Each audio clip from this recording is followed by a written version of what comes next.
നമ്മുടെ സാമാന്യ ബുദ്ധിയെ ചിലർ ചോദ്യം ചെയ്യുമ്പോൾ അവരോടൊക്കെ പല ഭാഷകളിലും മറുപടി പറയേണ്ടതുണ്ട്. പക്ഷേ അതൊന്നും പറയാൻ ഞാനിപ്പോൾ ആഗ്രഹിക്കുന്നില്ല.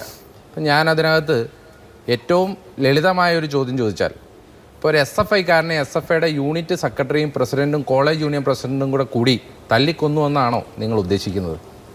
അതായത് ഇടനെഞ്ചിലാണ് SFI എന്ന് പറയുന്ന ആ SFIക്കാരൻ്റെ ഇടനെഞ്ച് നോക്കി തന്നെ ചവിട്ടിയത് SFIയുടെ ആ കോളേജിലെ unit president, secretary, union president എന്നിവരല്ലേ? പിന്നെ നിങ്ങൾ എന്ത് SFIക്ക് പങ്കില്ല എന്ന് ഇവിടെ പറഞ്ഞുകൊണ്ടിരിക്കുന്നത്? പ്രിയപ്പെട്ട SFIയുടെ പ്രിയ സുഹൃത്ത്, അദ്ദേഹമൊക്കെ പറയുമ്പോൾ നിങ്ങളൊരു കാര്യം മനസ്സിലാക്കണം. ഇത് കേരളത്തിൽ കഴിഞ്ഞ കാലങ്ങളിൽ കണ്ടിട്ടില്ലാത്ത തരത്തിൽ അത്ര ക്രൂരമായ ഒരു കൊലപാതകമാണ് നടന്നത്. അപ്പോൾ അദ്ദേഹം പറഞ്ഞു SFI അല്ല ആ ഫ്ലെക്സ് വെച്ചത്. ഫ്ലെക്സ് വെച്ചത് CPMൻ്റെയും DYFIയുടെയും യൂണിറ്റ് കമ്മിറ്റിയും ബ്രാഞ്ച് കമ്മിറ്റിയാണ് ഫ്ലെക്സ് വെച്ചത്. ആ ഫ്ലെക്സിൽ ഒരു വാചകം മാധു ശ്രദ്ധിച്ചോ എന്ന് എനിക്കറിയില്ല. കൊലപാതകം. അതായത് SFI പ്രവർത്തകനായ സിദ്ധാർത്ഥിനെ കൊലപാതകം ചെയ്ത കൊന്ന കേസിലെ പ്രതികളെ പിടിക്കണം എന്നുള്ളതാണ്. അതായത് കൊലപാതകമാണ് നടന്നത് എന്നുള്ള കാര്യത്തിൽ ആ പ്രദേശത്തെ DYFIക്കാർക്കും CPMകാരനും സംശയമില്ലാത്ത ഒരു സാഹചര്യത്തിലാണ് നമ്മളിപ്പോൾ ഇത് സംസാരിക്കുന്നത്.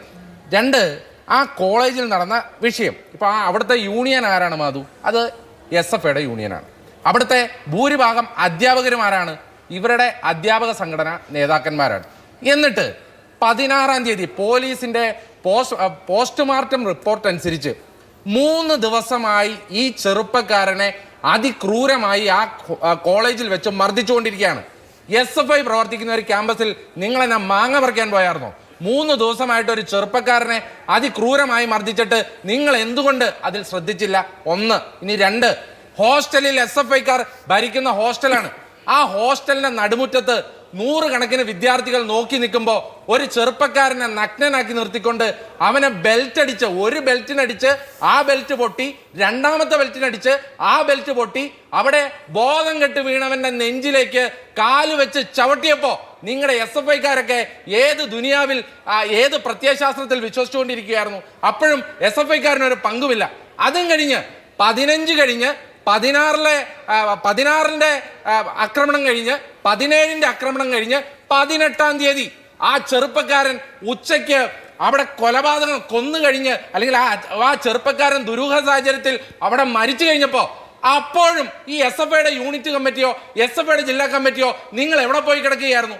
അവിടെ കൃത്യമായ സമയത്ത് പോലീസ് വന്നില്ല. അത് ശ്രദ്ധിക്കേണ്ടത്. ഈ കെട്ടഴിച്ച്, അതായത് മരണമടഞ്ഞ ആ ചെറുപ്പക്കാരനെ, കൊന്നുകളഞ്ഞ ആ ചെറുപ്പക്കാരനെ കെട്ടഴിച്ച് മരിച്ചു എന്ന് അറിഞ്ഞതിന് ശേഷം താലൂക്ക് ആശുപത്രിയിൽ പോയി. ഇവിടെ FIR റിപ്പോർട്ട് പറയുന്നത് എന്താണെന്നറിയോ? ഉച്ചയ്ക്ക് 12:30 മണിക്കാണ് ഈ സംഭവം നടന്നത്. പക്ഷെ പോലീസ് സ്റ്റേഷനിൽ വിവരം കിട്ടുന്നപ്പോഴാ വൈകുന്നേരം 5:30 മണിക്ക്.